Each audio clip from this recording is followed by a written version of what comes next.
Bienvenue Mohamed Hissoun. Merci, merci pour l'invitation. C'est Rachid Hallaoui. C'est toujours un grand plaisir de vous voir. Merci. Et de faire un débat avec vous. Merci en tout cas d'avoir accepté notre invitation, Mohamed Hissoun. Merci. Je rappelle très brièvement, professeur universitaire, Absolument. conseiller PJD à la région Casablanca-Stat Absolument. et titulaire d'un doctorat d'État en sciences économiques. Ouais. On va parler d'économie, Ouais. beaucoup d'économie, le bilan à mi-mandat qui a été présenté par le chef de gouvernement et tout ce qui a été fait, pas fait, ce qui devrait être fait.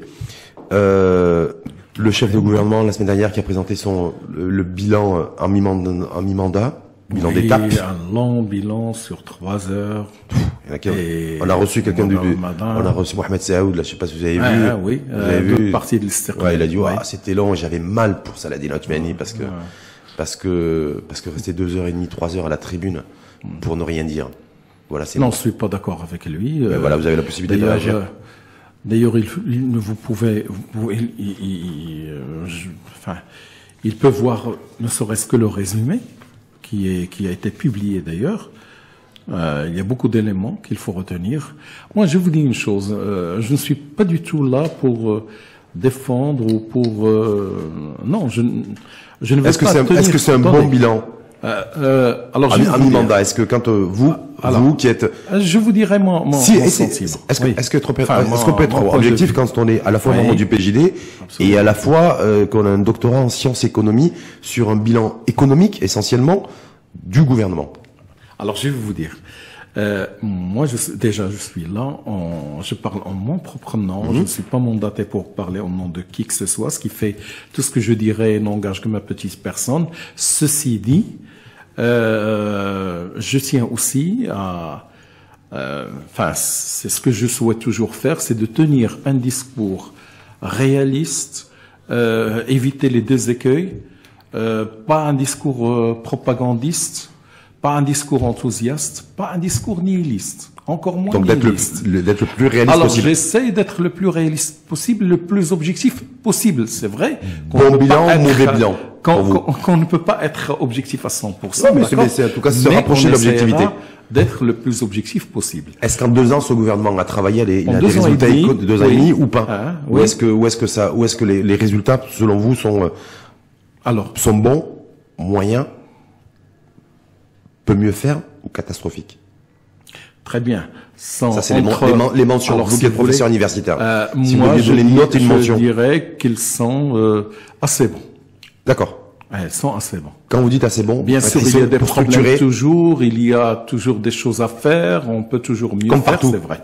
Quand vous dites assez bon, donc c'est le professeur universitaire Mohamed Hissoun qui donne. Et je vous donnerai des éléments si vous voulez. Voilà, justement pour illustrer ça, quand vous dites que c'est assez bon, par rapport aux détracteurs qui disent que c'est mauvais, ou voire que c'est pas, en tout cas que c'est pas bon.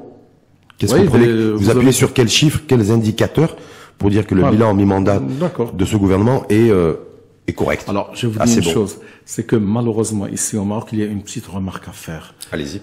C'est que aujourd'hui, ce qui est en vogue, c'est un discours nihiliste. Rien ne va. Tout noir ou tout rose. C'est le noir toujours, sur le buste, etc. Et c'est malheureux. L'autre discours aussi, c'est que les partis politiques, les syndicats sont bons à rien. Et ça, c'est grave. Ça, c'est grave. Et les gens sont en train de perdre confiance dans les partis politiques, dans les syndicats, dans les associations. Mais en même temps, c'est grave. Mais en même temps, pour le présent et surtout pour le futur. La fragilité des corps intermédiaires. Les gens, en même temps, il y a une vraie conscience politique aujourd'hui, grandissante. Donc, beaucoup attendent aussi des actions concrètes et des résultats pour un avenir. Absolument. Un avenir à l'horizon pour eux et pour leurs enfants. Seulement, donc, quand vous dites, les résultats sont pas mauvais, voire ils sont bons, moyen bons, sur quoi vous appuyez pour dire ça, Mohamed, par rapport à ce gouvernement?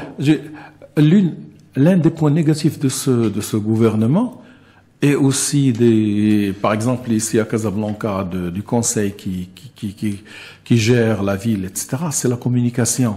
La communication, malheureusement, est très mal faite. Alors qu'il y a des résultats. Est-ce que Saladin Othmani, chef de gouvernement, communique bien ou communique mal? Et que donc le fait qu'il soit pas bon, mais le fait qu'il n'ait pas une communication bien soignée, bien efficace, c'est ça, ce qui fait qu'en fait on on a tendance à être, certains ont tendance à critiquer son bilan, ou c'est parce que son bilan n'est pas suffisamment bon? Non, non, parce tout d'abord, c'est pas un problème unique. Ce n'est pas un problème qu'on peut limiter ou qu'on peut le réduire juste à Saadine Latmani. Non, loin de là. Non, parce que c'est le chef de gouvernement qui présente le bilan au nom du gouvernement. C'est vrai qu'elle communique moins bien que son prédécesseur, Abdelilah Ben Kiran. Abdelilah Ben Kiran est une machine de communication. Il n'y a rien à dire. Et d'action aussi. Et d'action aussi. Saadine Latmani et le gouvernement, malgré le fait que le gouvernement actuel est un gouvernement qui est hétérogène, où il y a 6 partis politiques, et pourtant, mais à l'intérieur, soyez sûrs et certains, malgré les discours de divergence, etc., qu'on entend à l'extérieur, mais à l'intérieur, les échos qu'on a, c'est qu'ils travaillent en toute symbiose. C'est ce qu'a dit, je reviens là-dessus, Mohamed Hassoun, 1 ou 2 indicateurs ou chiffres qui vous font dire que ce gouvernement a un bilan honorable à mi-mandat. Bien. Alors, à titre d'exemple, alors je commence par quoi? On peut prendre par exemple le taux d'inflation, elle reste inférieure à 2%. Les déficits publics sont relativement maîtrisés. La dette publique, elle est à 65%. La dette publique hors Trésor. Vous parlez du Trésor. Je parle de la dette. Voilà. Hors entreprise publique. Voilà. Et office. Parce que le problème, c'est qu'on ajoute les entreprises publiques, notamment l'ONE et l'agence des énergies renouvelables.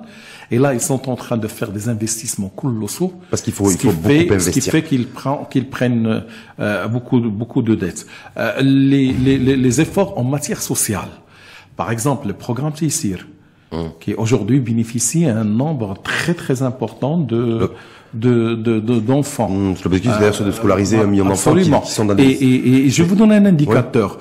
Le taux de déperdition scolaire a baissé de 5 à 7%, de 5-7% en moyenne à 1% dans toutes les régions où le programme Tissir a été mis en application.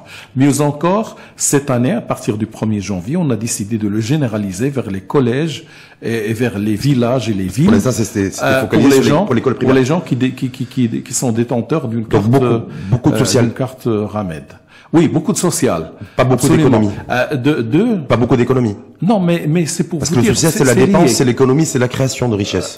Alors pour sur moi, les deux, sans vouloir être. Alors sur les deux, si vous prenez l'industrie, l'une des cette année-là, l'année 2018, a connu une augmentation des IDE, des investissements directs à l'étranger, très importante, une progression d'environ 40% par rapport à 2017. Mais on est toujours sur 35 milliards de dirhams, 3 milliards de dollars. Donc si vous voulez, c'est 80 milliards de dirhams qu'on a eu qui a été publié. Et le Maroc est devenu le premier pays industriel de l'Afrique en matière d'industrie automobile. Ça aussi, c'est un bon indicateur. On a fabriqué, produit 700 000 voitures. En moyenne. C'est ça. Oui, ça c'est très important. Quoi d'autre? Au niveau, si vous voulez que je reste dans le social. Non, mais non, restez dans les résultats probants qui vous font dire que ce bilan est honorable. Voir qu'il est bon, c'est ce que vous aviez dit tout à l'heure. Oui, absolument. Par exemple, les lits scolaires, dans les cités universitaires, ont passé de 35 000 à 70 000. C'est pratiquement le double en l'espace de quelques années. Bien sûr, c'est insuffisant. C'est même très insuffisant. Mais comparativement... En tout cas, il y a des progressions. Et là, je m'adresse à vous qui êtes titulaire d'un doctorat d'État en sciences économiques. Tout ça, c'est de la dépense publique et de la dépense sociale qu'il va falloir financer, ou par l'impôt ou par la dette. Et simplement de se dire aujourd'hui, quand on regarde la croissance économique pour 2019, on va pas dépasser 3%, de 6, de 7, de 8. 2018, c'était le cas aussi. On a vu la dernière étude du HCP, hausse du chômage aussi. Un jeune sur 4 en milieu périurbain, 15-24 ans qui n'a pas d'activité. Le chômage n'a pas baissé. La croissance économique est crée de moins en moins de richesses. Alors attendez. Alors simplement de se dire voilà, est-ce que c'est la faute à pas de chance? Ça tombe. Là, oui, c'est vrai. Je sais pas parce que vous ou à l'inaction de ce gouvernement, parce qu'il y a aussi des facteurs. On dit très souvent les économies chevronnées disent qu'il y a aussi toujours une part de chance. Ouais, mais aujourd'hui, qui est de plus en moins minorée, l'action économique est quand même dominante. Et l'action économique, elle est là. Peut-être qu'elle n'est pas suffisante, mais il y a une action économique. Mais je vous dis, pour le taux de croissance, vous savez qu'ici au Maroc, la croissance ici au Maroc est très influencée par la pluviométrie. Ce qui fait que l'année dernière, on n'avait pas eu une bonne année agricole, ce qui fait que il y a eu un tassement de la croissance. Ça va, bien sûr, ça va influencer, mais pas tant que ça quand même. On reste dans les 3%. Ce n'est pas aussi catastrophique que ça parce que déjà c'est une moyenne. L'autre chose. Pourquoi les investisseurs étrangers nous font confiance et viennent ici au Maroc? Si le tableau était si noir que ça, c'est une question. Est-ce qu'ils viennent juste pour la beauté de nos yeux? Est-ce que c'est un bon indicateur, les investisseurs étrangers, les donneurs d'ordre étrangers, qui sont venus ou qui pourraient venir potentiellement, ou l'état d'humeur et l'état d'esprit des Marocaines et des Marocains, qui se disent aujourd'hui, j'ai mon pouvoir d'achat qui se détériore, j'ai les services publics qui se dégradent, je dois payer l'école, je dois payer la santé, mes enfants, j'ai peur, j'ai pas de perspective, c'est difficile. Me loger, c'est compliqué. Consommer de la culture, il faut payer. Et c'est pour ça qu'ils en veulent aux politiques. Vous voyez ce que je veux dire? Il y a un effort qui doit être fait. C'est surtout à ce niveau-là. Certains Marocains, d'ailleurs, ont un peu ras la casquette de dire, voilà, on fait toute une politique économique et fiscale pour les donneurs d'ordre étrangers. On a envie, nous, d'une amélioration concrète du quotidien, de notre quotidien. Alors, et que là, et se dire, sur ce terrain-là, est-ce que cet exécutif est en phase avec les enjeux du moment et les attentes des citoyens? Alors, il y a deux choses. Tout d'abord, il faut qu'il y ait l'action du gouvernement et il faut aussi, parce que nous, ici au Maroc, on a un peu hérité, l'une des mauvaises choses qu'on a hérité de l'exemple français, c'est rendre la responsabilité de tout ce qui se passe à l'État. Et toutes les solutions doivent venir de l'État. Malheureusement, l'État n'a pas les moyens de faire... je vais vous dire, mais je vous dis quand l'État met en place, met en circulation des bus roses pour les femmes, dans l'esprit et dans le conscient ou dans l'inconscient des personnes et des citoyens, ils disent aussi, s'ils sont capables de faire ça, pourquoi ils ne sont pas fichus de nous mettre des services publics qui sont fonctionnels? Alors, vous voyez ce que je veux dire? Pourquoi avoir un accès aussi aux soins, à la santé, qui soit accessible? Alors, est-ce que c'est la même chose ou pas d'ailleurs dans l'esprit? Oui, c'est important de le. Oui, c'est légitime. C'est légitime comme réclamation, comme questionnement. Et bien sûr, il y a un effort à faire. Toutefois, est-ce qu'il y a une action? Oui. Je vous donne un exemple. Parce que pour faire tout ça, ça ne peut pas se faire rapidement, parce qu'on a déjà une économie et une société où il y a beaucoup de corruption, malheureusement, mais il y a tout un effort qui s'installe pour lutter contre cette corruption. Bien sûr, cet effort n'a pas encore donné tous les résultats qu'il faut, mais il ne faut pas oublier, par exemple, la ligne verte. Alors que c'était la priorité de ce gouvernement et la priorité du Parti Justice et Développement. Absolument. La lutte contre la corruption. Absolument. Je vous donne quelques actions concrètes qui ont été faites. Par exemple, la ligne verte. La ligne verte a permis déjà d'arrêter et de juger et de sanctionner 20 personnes.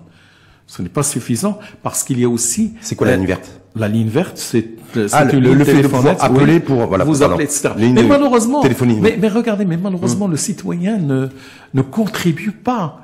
C'est la même chose pour, par exemple, la ligne verte. C'est un changement culturel, il faut laisser le temps et sensibiliser. Par exemple, je vous dis, la ligne verte qui a été installée à Casablanca pour tous les problèmes de la poubelle, etc., etc. Mais c'est rare que les gens utilisent ça. Moi, je l'ai expérimenté au moins 2 ou 3 fois. C'est opérationnel, ça marche. C'est opérationnel et ça marche.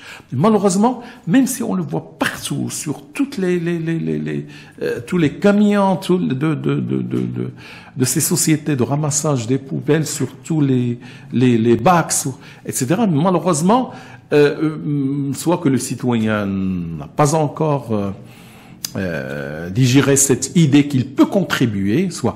Deuxième chose, actuellement, deuxième aussi signe, c'est que les dossiers qui ont été présentés devant les tribunaux à la suite des rapports de la Cour des comptes, aujourd'hui on est à environ 100 dossiers qui sont aujourd'hui devant la justice, à la suite des rapports de la Cour des comptes.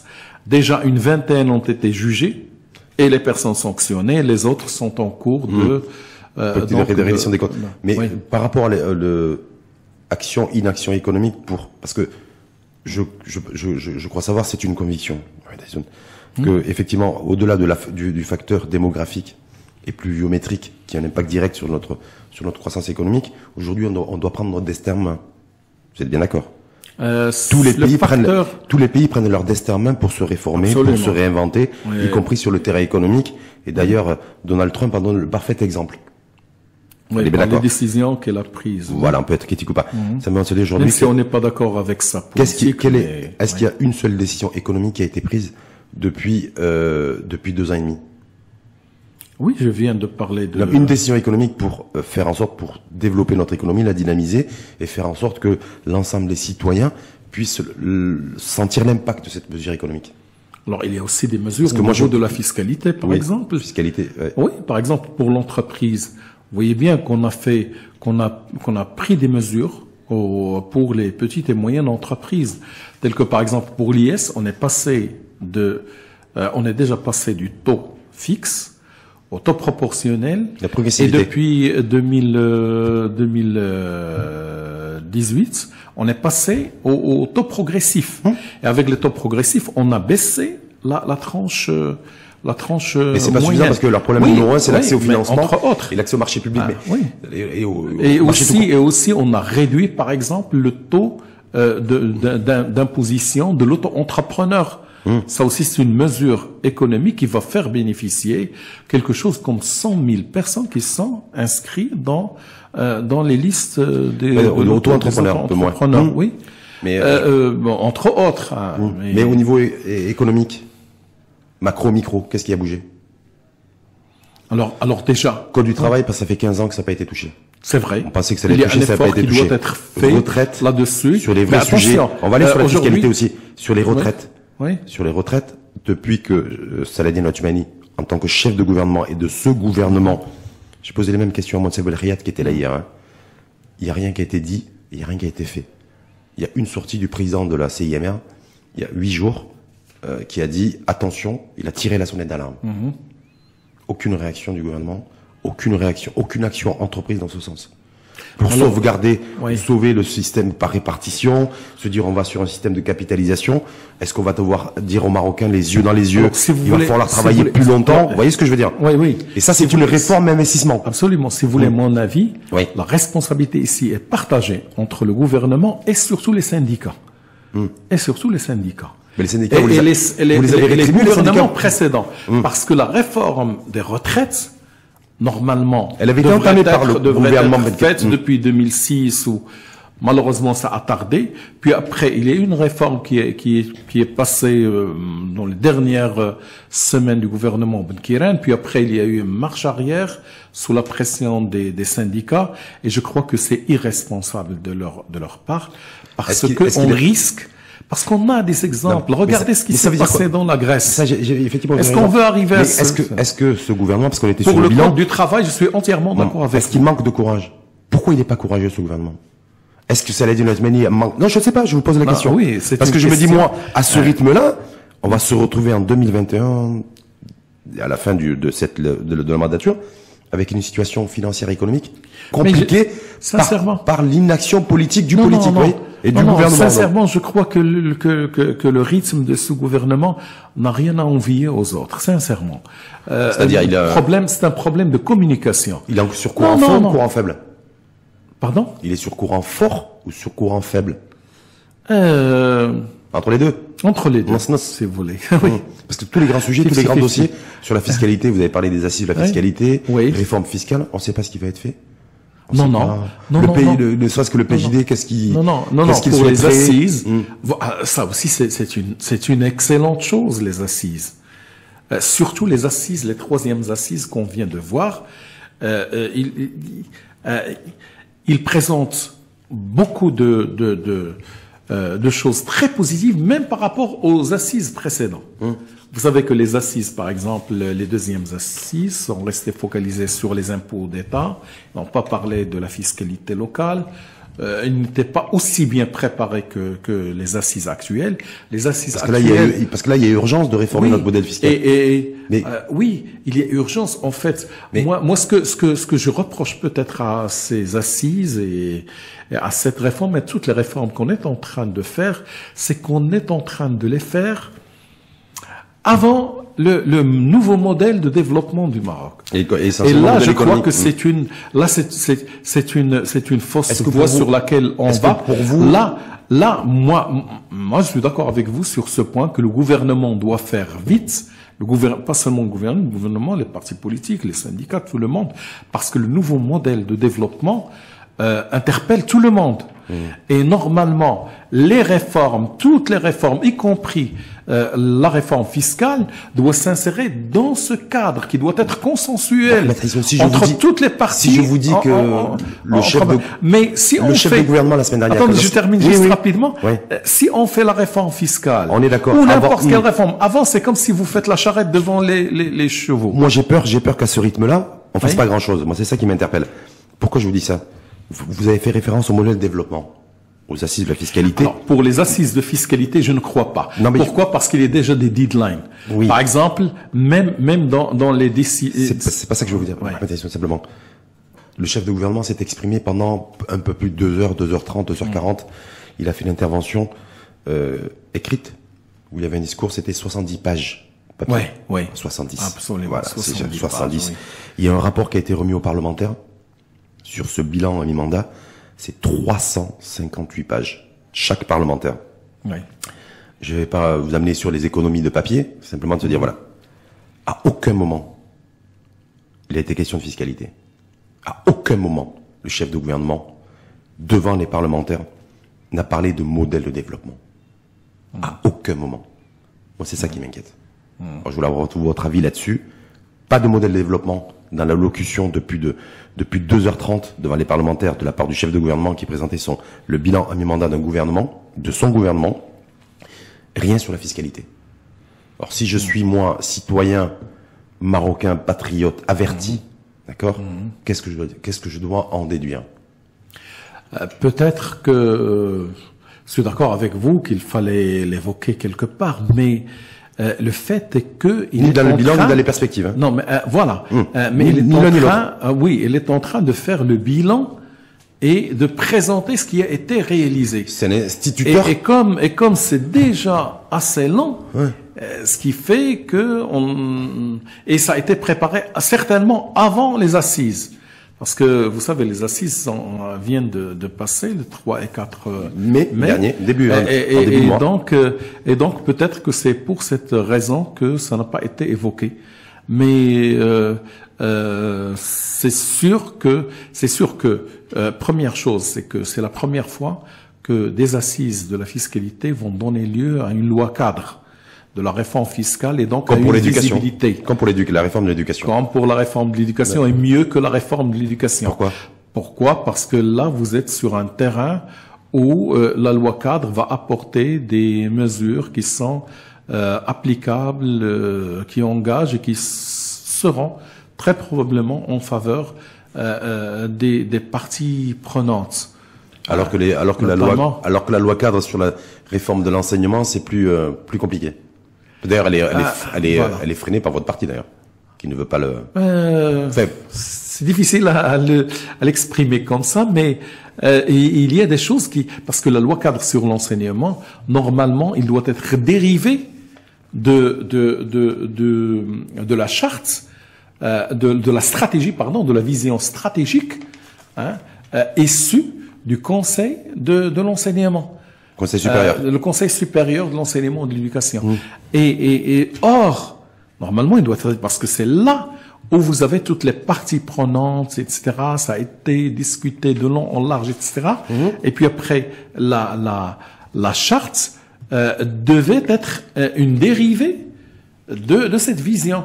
Or, il y a des choses qui ont été ajoutées. C'est pour ça que le PJD on a changé donc de l'enseignement des langues, on a changé la chose à la langue de l'enseignement. Parce que là, il y a 3 projets. Quelques modules, quelques matières, ça devient toutes les matières, c'est pas vous, moi. en tant que prof universitaire parfaitement bilingue, voire trilingue, l'introduction de langue internationale, pour l'enseignement de certaines matières, juste pour vous, est-ce que, en quelques mots, parce qu'on va rester sur le débat économique, mais est-ce que c'est...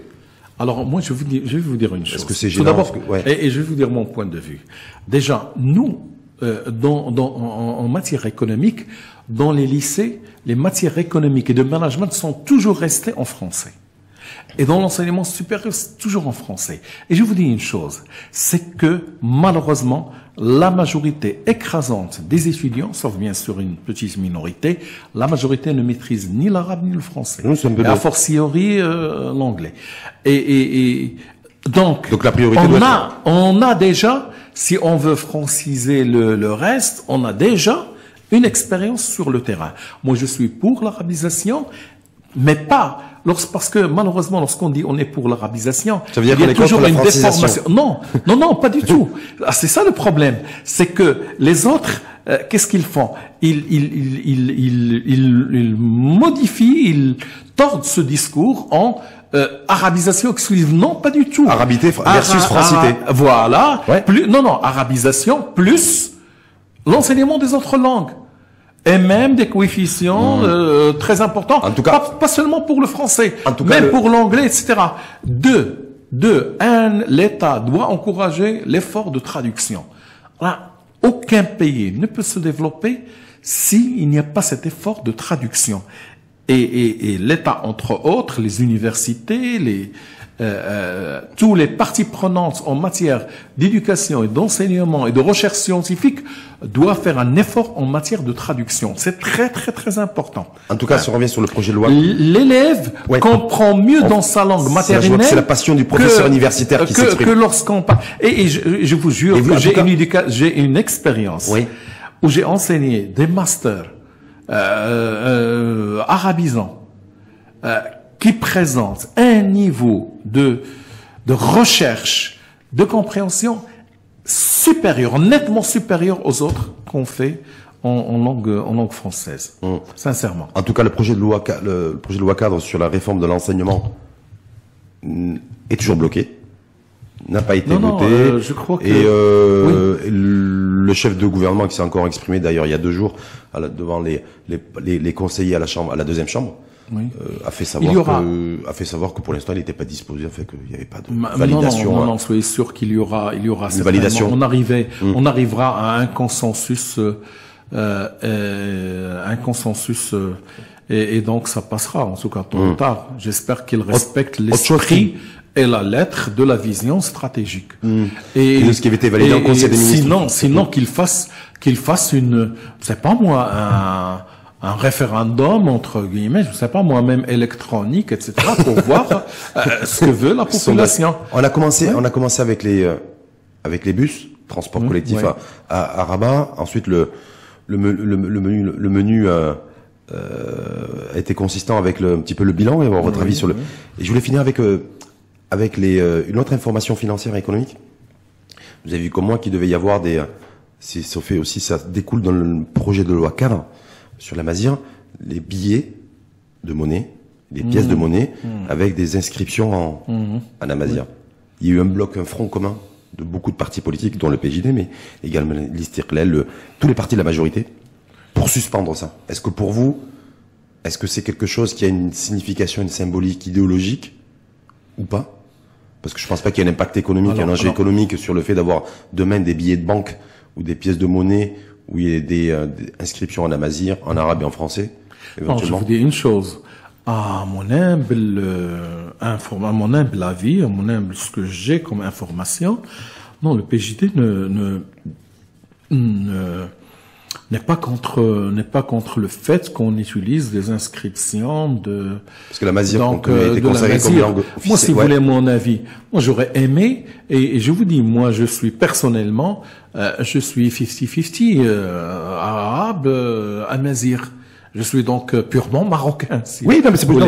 Oui. Sûr, parce qu'il y a et donc pour moi, pour pseudo-polémique autour de ça, de se dire voilà, parce qu'il y a un projet de loi cadre aussi. Hein. Oui. Ça rentre sur l'officialisation de la. Moi, j'aurais aimé que l'écriture, mais on va pas faire marche arrière, mais en tout cas l'écriture, si on avait utilisé les lettres arabes, sera plus facile à enseigner, plus facile à comprendre, plus facile que ces lettres tifinagh. Hein. Donc, de toute façon, si on le fait, bon, c'est pas grave. Où est le problème si on ajoute? Non, mais le problème simplement, il y a 2 jours, les députés. Oui.